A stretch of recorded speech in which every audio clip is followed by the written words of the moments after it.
All right, looks like we are live. Let me double check the audio. Okay, we're in business. Today, we're looking at Birmingham. Let's keep going through this market.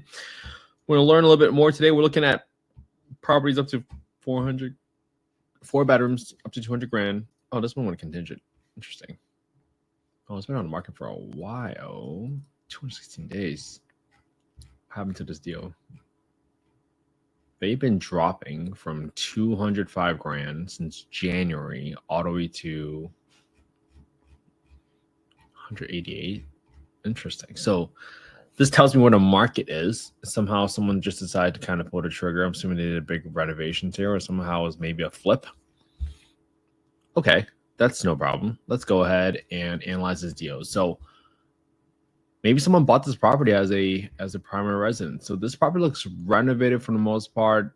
Refrigerator, dishwasher, there's even a deck in the background. Bathroom looks well done.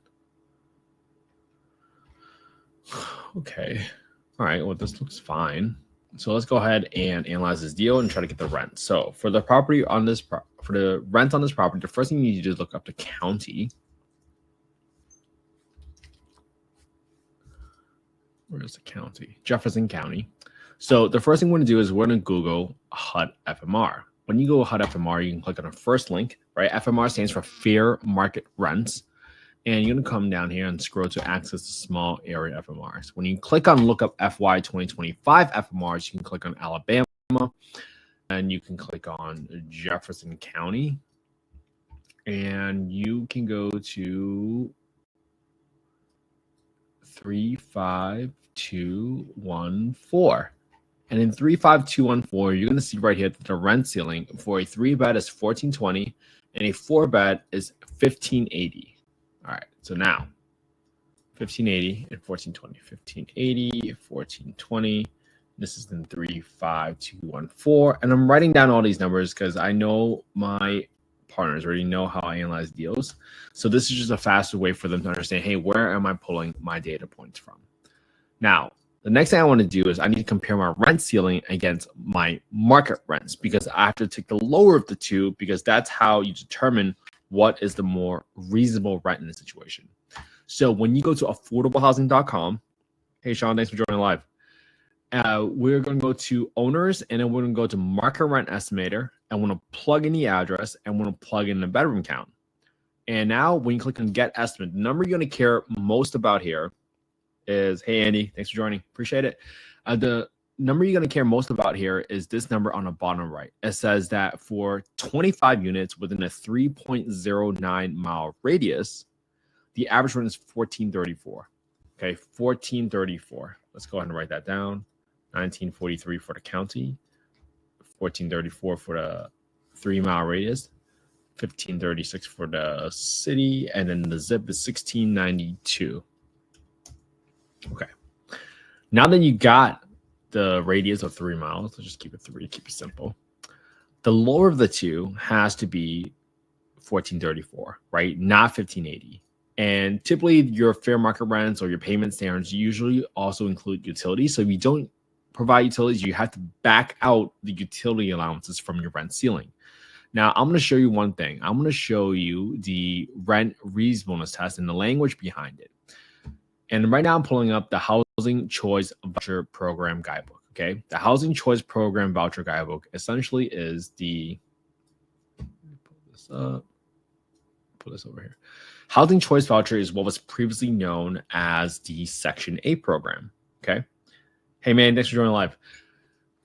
The Housing Choice Voucher Program was previously known as Section 8, but they rebranded from Section 8 to Housing Choice Voucher because of all the negative connotations that was associated with it. Now, when you go to Section 2.2, the language right here says that in conducting rent reasonableness, the PHA or the Public Housing Authority must determine whether the rent to the owner, right, whether to the rent to the owner is a reasonable rent in comparison to rent for other comparable unassisted units. So what does this mean? It means that you can't charge more in rent simply because they are a voucher holder, right? For all the obvious reasons, discrimination, blah, blah, blah. So obviously size and unit type matters, right? You got to compare single family homes to single family homes, mobile homes against mobile homes, apartments against mobile apartments, right? But typically, when I'm looking at 4 bedrooms and I'm seeing this average rent here, it's very rare for you to see 4 bedroom apartments. So I have pretty high confidence that within this 3 mile radius, these 25 units are in fact 4 bedroom single family homes. So that tells me that I've used a low over 2, and that is why I'm using 1434 for my rental assumption here. Okay. And that's going to go right into B16, 1434. Now, for my asking price, let's go here. This property is listed for $188,900. $188,900. That goes right into B4. For our renovations, I'm going to go to this rehab calculator spreadsheet. Rehab calculator spreadsheet. And your every single market is going to be very different, right? This spreadsheet is not meant to be all encompassing, but I typically just have a few different items, right? Usually I assume there's something wrong with the roof. Maybe it just needs a little patching. So I set aside $1,500 for the roof repair. I spent about $555 like just patching up a piece of the roof for my property in Scottsdale that had a little bit of leak. So that was $555 until I can get a full replacement. I didn't want the leak to get worse. Then I got $500 for landscaping, just kind of keep the property tidy, make sure I'm not getting any code violations for not upkeeping the property. So I got $500 set aside for there. For painting, this property looks relatively good, so I'm going to zero out row 86 here. I don't need to repaint anything. The flooring looks great. I'm not going to sand or refinish or put in new LVP for any of this stuff. Now, for toilets, there's 2 toilets. There's 2 bathrooms here. So typically what I do is I put in high-pressure flush toilets. They have never given me any clogged toilet issues at my properties, and that's why I want to keep it that way, right? If you ever have a clogged toilet call, it's probably going to cost you $150, $200 to get a plumber out there on an emergency to declog it.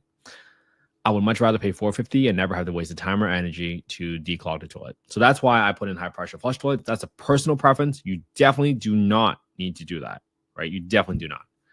That's a personal preference. So now that I got all these details in, I just add a little 20% premium. So my total rehab for this property is like $3,500, right? Which is nothing, but I don't think it should be zero. There should always be something. Something's always going to come up. Now in B6 right now, I had to multiply by 2 because yesterday I was going through scenarios. So I'm just going to delete that. So now you can see the $3,500 or $3,480 exactly flow in from the rehab calculator spreadsheet. As I go down here for my property taxes and my insurance, I'm just going to get those numbers right from Redfin. So it says right here that the property tax is $75 per month. So I'm going to plug that right in here in B28. For my insurance, I'm going to put in equals 146, right? That's what's listed right there. But I'm going to multiply it by 1.2. And that's because I'm being conservative, but also because I'm assuming they are providing me an insurance estimate on Redfin, assuming I'm going to buy this property as a primary residence property. I'm going to take it off of that by multiplying by 1.2. So I'm adding a 20% premium because insurance companies just view investment properties as riskier products and they're going to charge more premium. So that's why I'm adding a little extra on it. For my maintenance, I'm putting aside 10% of my rents every single month for maintenance. Okay. And the reason I'm doing that is because you're going to have these big expenses, right? I just got a $15,000 bill to replace my roof in Scottsdale. Well, if you didn't set aside $150 every single month for 100 months, well, you would be overestimating your profitability and because you underestimated your expenses, right? You get a $15,000 bill and you never set aside $150. You thought you were making all this money for 100 months. And then you get slapped with a bill and all of a sudden you realize that you were being a little silly by not putting aside money. So you know the HVAC is going to get replaced. You know the water heater is going to go down eventually. So set aside the money right now so that you don't look like a fool when you get these big CapEx replacement projects. All right, then I got 10% for my property management. They can range for anywhere from 8 to 12%. And then I got 5% for vacancy because someone always moves out. You can argue that sometimes when you provide a great quality product and you attract the best tenants, they might stay a much longer time. You might have like a 1% vacancy. But look, it can't hurt to be a little bit more conservative, just in case you get a big rehab and you got to stay empty for a little while on during the turn.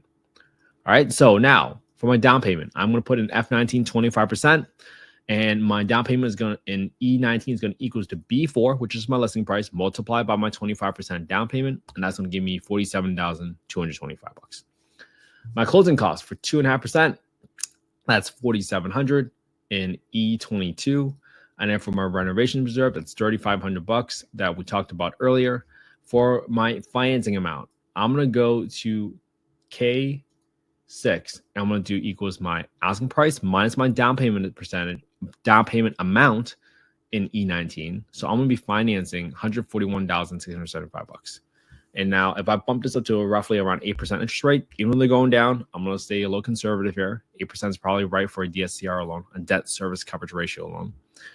That's going to equals me to having a negative $214 of cash flow if I rent it out for $1,434, assuming everything else stay constant. So I'm going to write in all these scenarios now. At $1,434, that's how much my rent is. My cash flow per month is negative $214 a month, negative 214, and that's really going to be a cash and cash return of negative 4.6.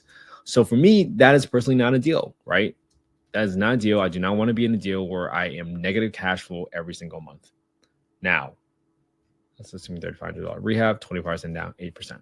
Now, watch what happens as I adjust downwards my asking price and my cash and cash. So if I lower this to, let's say, $100,000, well, now all of a sudden it's a 10.6%. Well, if my minimum is 10% return, then my max willingness, the price I'm willing to pay, the ceiling price is going to be $102,000 because I can still cash flow 10% on my investment. 10.1%, assuming everything else stayed constant, $1,434, because now I'm cash flowing $264 a month, assuming I bought this property for $102,000. And really, this is the exercise I want you all to kind of play around with and get really clear with understanding that for every property, there's a set of terms and there's a price that will make this a deal, quote unquote. Obviously, this is not investment advice. I'm not soliciting any investments on this call. I'm not giving any sort of indication that this is absolutely going to be the numbers that's going to result from this deal. But it's important for you to understand how to take emotions out of the deal. And when you keep it objective, right, you can put any number you want in the spreadsheet. But it's really about why are you putting that number in the spreadsheet? So let's go for another example, right? What if all of a sudden my interest rate dropped by 7%, by 1.27%? Watch what happens to E9 for my cash and cash return. It just jumped 2% simply because my interest rate dropped by a point. So my willingness to pay now goes up. So $102,000, I'm at 12%. So now I might be at $105,000, $108,000, let's do 110. So $110,000 is still pretty close. And now my willingness to pay went up from $102,000 to $110,000 simply because my interest rate went from 8 to 7%, assuming everything else stayed constant. And I'm still renting out for $1,434 because now I'm cash flowing $276 a month, and I'm a 9.8% return on my capital. Okay. Now, one more scenario. What if all of a sudden, right, you buy the property and you're like, oh crap, I didn't see this leak in the roof, and now all of a sudden it let's say your rehab 5x. So I'm gonna go to B6 and I multiply by 5. So now my rehab instead of 3,500 is now 17.4K. My cash and cash return number just dropped to 7%. So now my willingness to pay for this property might be at $102,000. No, $80,000. Let's do 85, 90, 95, 93. There we go. So now that's how I play with the numbers, right? So even though my rehab 5x to 17,400, because everything else stayed constant from my prior scenario, right? I'm still at 7% interest rate. My rehab is now 17,400, but now I'm willing to pay only $93,000 because my rehab 5x. So that is how you take emotions out of the deal, right? Assuming you have an inspection contingency there. But that is how you play around the levers and you figure out how to do this. All right. If you guys want to copy the spreadsheet, just go to affordablehousing.io, go to the Get Deal Analysis tool, plug in your name, your email, your phone number. That's the fastest way to get a copy of the spreadsheet. I didn't make the spreadsheet from scratch. I got it from a few other folks. I combined it, I tweaked it, I modified it. And that's how I try to cut out the possibility of burnout, right? Because how do you burn out? You burn out from doing a ton of work for no return on your time or your money or your energy. So that's how we go about it. That's how we analyze this deal to figure out what scenario makes it a deal. And if you want to go for a creative finance deal, and you might be able to do that, right? So let me do one more scenario, actually. Let's say the seller will not move off of the $188,900. Okay. Well, how would I still get 10% return? What if the seller becomes the bank and now finds it to me at 0% interest rate? That becomes a 7.5% return. But what if I lower back to my rehab? So now my rehab is back to $3,500.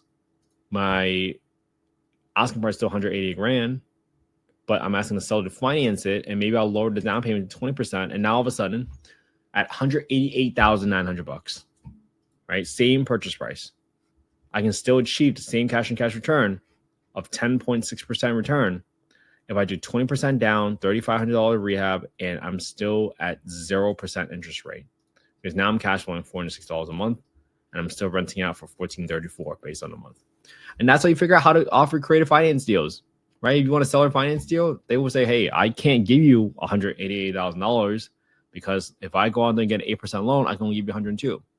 But Mr. Seller, if you want to seller finance it to me and become the bank, I can give you 20% down.